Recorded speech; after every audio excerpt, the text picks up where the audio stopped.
नहीं रहे famous add गुरु पीयूष पांडे। 70 साल की उम्र में ली अंतिम सांस। अब की बार मोदी सरकार टैगलाइन देने वाले पीयूष ने दुनिया को कहा अलविदा। फेविकोल के जोड़ से लोगों के तार को जोड़ने वाले पीयूष आज उसी जोड़ से मुक्त हो गए। 31 साल पहले उनके इस एड ने बदला था विज्ञापन जगत का चेहरा। अपने पीछे छोड़ गए हैं हंसता खेलता परिवार। पीएम मोदी ने भी दी एड गुरु को श्रद्धांजलि। फिल्म अभिनेता और जाने माने कलाकार गोवर्धन असरानी के निधन के सदमे से बॉलीवुड अभी उभर भी नहीं पाया था कि 24 अक्टूबर शुक्रवार की सुबह एंटरटेनमेंट जगत के लिए एक और मनहूस खबर लेकर आ गया। फेविकोल का जोड़ है टूटेगा नहीं जैसी कमाल की टैगलाइन देने वाले मशहूर एड गुरु पीयूष पांडे नहीं रहे। ये वो दौर था जब एंटरटेनमेंट धीरे धीरे लोगों के दिलों में अपनी जगह बना रहा था, और उसी दौर में दूरदर्शन पर चलता हुआ वो एक ऐड जो सभी लोगों के जहन में अपनी एक छाप छोड़ गया था।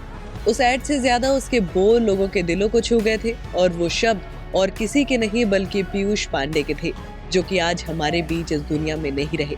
जी हाँ, एड गुरु के नाम से जाने जाने वाले पीयूष पांडे का 70 साल की उम्र में निधन हो गया। इस खबर के सामने आते ही एंटरटेनमेंट इंडस्ट्री में मातम पसर गया। वहीं परिवार का हाल भी अपने मुखिया को खो देने के बाद बेहाल है। पीयूष पांडे ने लोगों का विज्ञापन को देखने का नजरिया ही बदल दिया था। पीयूष का जन्म 1955 में जयपुर के एक परिवार में हुआ। उनके 9 भाई बहन थे, जिसमें 7 बहनें और 2 भाई शामिल थे। पीयूष पांडे के पिता एक बैंक में काम करते थे। पांडे ने कई सालों तक क्रिकेट भी खेला। उन्होंने एशियन पेंट्स के लिए हर खुशी में रंग लाए, कैडबरी के लिए कुछ खास है और फेविकोल और हच जैसे ब्रांड्स के लिए विज्ञापन बनाए। एड गुरु के निधन की खबर से सभी को बहुत बड़ा झटका लगा है। पीयूष पांडे का विज्ञापन जगत से जुड़ाव कम उम्र में ही शुरू हो गया था। उन्होंने और उनके भाई प्रसून ने रेडियो जिंगल्स के लिए अपनी आवाज दी। पीयूष की खासियत थी कि वो रोजमर्रा की जिंदगी के छोटे छोटे देशी शब्दों को पकड़कर उन्हें अमर नारे बना देते थे। पीयूष पांडे ने 1982 में एक एड एजेंसी ओगिलवी इंडिया में काम शुरू किया था।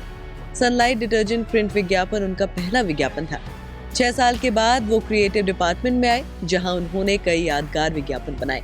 इन सब के साथ पीयूष ने ही प्रधानमंत्री मोदी का अब की बार मोदी सरकार का नारा दिया था। ये नारा सिर्फ एक अभियान नहीं बल्कि लोगों की जुबान बन गया और देश भर में गूंजा। पीयूष पांडे ने 40 साल से ज्यादा समय तक एड इंडस्ट्री में काम करते हुए काफी पैसा कमाया। मीडिया रिपोर्ट्स में सामने आए आंकड़ों के मुताबिक बताया जा रहा है कि पीयूष अपने पीछे 160 करोड़ रुपए की संपत्ति छोड़ गए हैं। इतना ही नहीं, उनका बॉलीवुड से भी बेहद खास रिश्ता था। उनकी बहन और भाई दोनों बॉलीवुड के जाने माने कलाकार हैं। उनकी बहन ईला अरुण जानी मानी सिंगर हैं। उन्होंने अपनी अनोखी आवाज से फैंस के दिलों में खास जगह बनाई। वो फिल्मों में काम करती रहती हैं। वहीं उनके भाई प्रसून पांडे फिल्म डायरेक्टर हैं। उन्होंने भोपाल एक्सप्रेस, VR1 फैमिली जैसी कई फिल्में डायरेक्ट की हैं।